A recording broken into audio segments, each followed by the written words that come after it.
Sungguh masa-masa menjelang akhir zaman itu akan terjadi sebagai berikut. 1. Taslimul khassah. Terjadi gerakan eksklusivisme. Apa Ustaz eksklusivisme itu? Cara pandang yang mengkhususkan sesuatu di semua aspek. Jadi kalau bergaul sama golongan ini aja, yang itu nggak bisa berbaur. Kalau mengaji khusus ini aja, nggak bisa campur dengan yang lain. Bahkan untuk memberi salam pun pada golongannya aja, yang bukan golongannya tidak disalami. Itu kata Nabi. Sekalipun dia sama-sama muslimah. Assalamualaikum ukhti. Apa ya? Ibu kan masih bid'ah. Hah? Jadi yang dulunya afsus salam kepada siapapun tebarkan rahmat, kasih sayang, salam. Ibu dulu kan kalau bertemu masih assalamualaikum ya. Temu saya di Timur Tengah itu masuk angkot aja assalamualaikum. Ya. Assalamualaikum. Waalaikumsalam. Kalau sekarang kan masuk angkot assalamualaikum bawa kotak kan. Nah, ini akan terjadi gerakan-gerakan yang terbatas kata Nabi. Dekat-dekat akhir masa itu sudah nggak kenal lagi silaturahim yang luas, mulai terputus. Kemudian yang kedua apa? Ini yang terkait dengan penjelasannya. Fusyuwat tijarah. Sudah mulai menyebar berbagai jenis jual beli, transaksi jual beli. Di kata Nabi, semua jenis perdagangan jual beli itu ragamnya udah banyak. Sampai-sampai di hadis lain taqarrubul aswaq, cara mengakses dagangan itu jadi lebih mudah. Sekarang terjadi tidak? Dulu ibu kalau mau ke Kosambi naik angkot ya, naik ojek jalan, dapat di situ pulang kan? Sekarang keluarkan handphone, klik datang sendiri ya. Terjadi belum? Sudah terjadi? Dan sekarang luar biasanya ragamnya jadi banyak ya pilihannya. Klik makanan banyak semua pilihan. Model jilbab banyak tuh kelihatan. Jadi ibu mau klik apa aja keluar produknya banyak kan? Di satu segmen itu banyak ragam. Kata Nabi mendekat kepada akhir zaman itu akan terjadi ragam banyak sekali dalam konteks kehidupan ekonomi. Dagangan modelnya banyak, satu menu bisa banyak. Ibu kalau keluar saya tuh bingung tuh, sate aja sekarang banyak. Sate A, sate B, sate C, sate ini ya. Kemarin mau kurban grade-nya aja banyak ya. Kurban grade A, kurban grade B, kurban grade C dan sebagainya. Ya, yang jadi persoalan apa? Sampai-sampai saking banyaknya peluang berdagang itu, istri ikut membantu suami hadir di dalamnya. Fatu'inul mar'atu zawjaha fit tijarati, itu hadisnya. Maka suami mulai melibatkan istri dalam bisnis, dalam dagangnya. Atau kadang-kadang istri inisiatif nyusul suami pengen sama-sama dagang. Terjadi nggak sekarang? Oh, kan? Kayaknya, Pak, Mama buka ini aja deh, gitu ya. Bapak ke kantor, Mama pengen buka ini. Salah tidak? Salah tidak? Sampai di sini hadisnya tidak menyoal. Ibu mau dagang, silahkan. Ibu mau berniaga, silahkan. Tapi yang jadi persoalan adalah ketika sudah mulai merasa sukses, baik dan seterusnya, istri naik posisi dan merasa melebihi suami, dan disitulah kemudian mengambil tanggung jawab nafkah dalam kehidupan rumah tangga. Muncul persoalan. Dampaknya apa? 1, mulai mengabaikan tugas pokok. Ini yang dimaksudkan.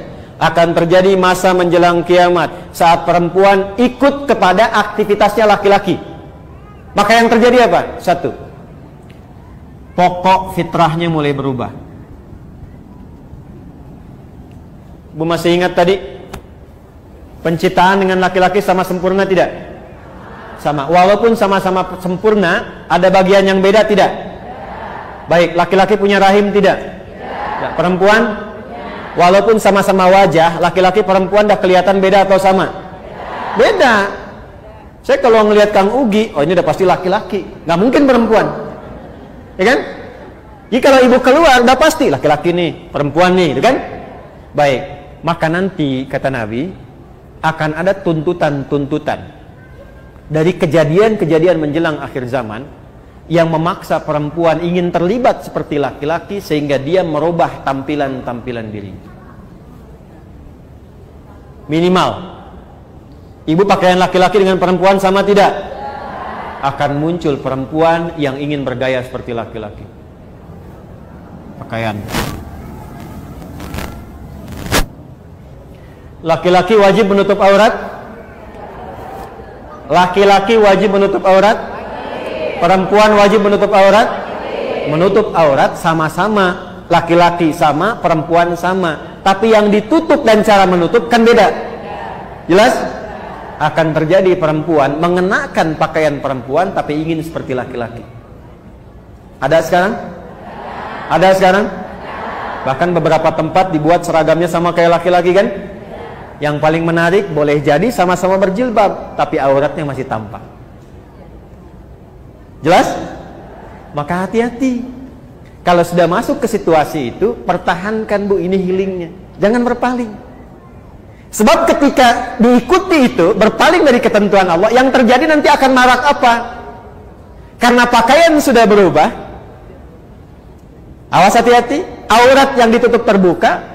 Aurat itu kan kalau sudah terbuka memancing ya perilaku-perilaku yang tadinya tidak terjadi bisa hadir. Konsekuensinya apa? Zina. Jadi makin marah.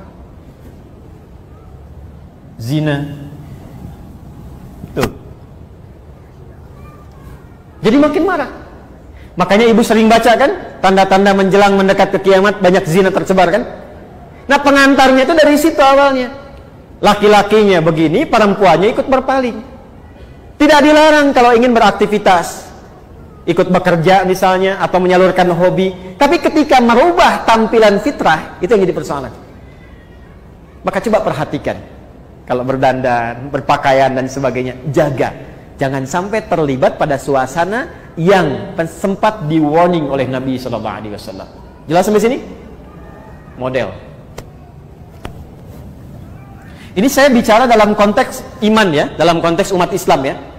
Kalau di luar yang tidak beriman, gak akan kepikiran ini Bu.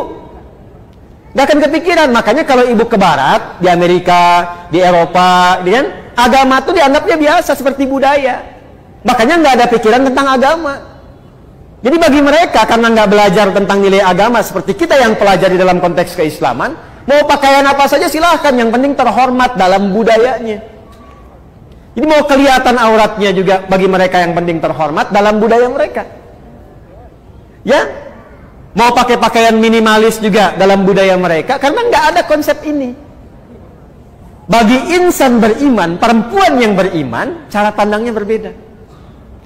Jadi kalau ada budaya misalnya di barat dibawa, ya dalam konteks bisnis sah-sah saja. Tapi dalam konteks kita beribadah sebagai seorang perempuan muslimah, perempuan mukminah yang beriman, boleh nggak mengadopsi itu? Boleh nggak mengenakan pakaian yang serupa? Ketika itu dilarang atau berpaling, dalam bahasa judulnya ibu, berpaling dari situ, maka yang terjadi pasti persoalan. Saya cuma sarankan saja, selesaikan persoalan itu sebelum pulang menuju Allah Subhanahu wa ta'ala.